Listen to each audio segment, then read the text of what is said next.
Вот Александра. Сейчас, давай, я покажу. Давай. Ну что, кстати.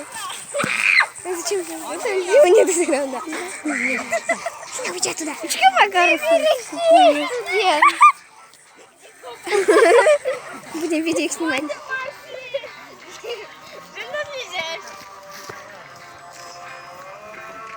Я то пока положу. Что? Что домой? Сюда може. Кайду, радишка. Ради таке. Я подумала, наверное, что больше легко.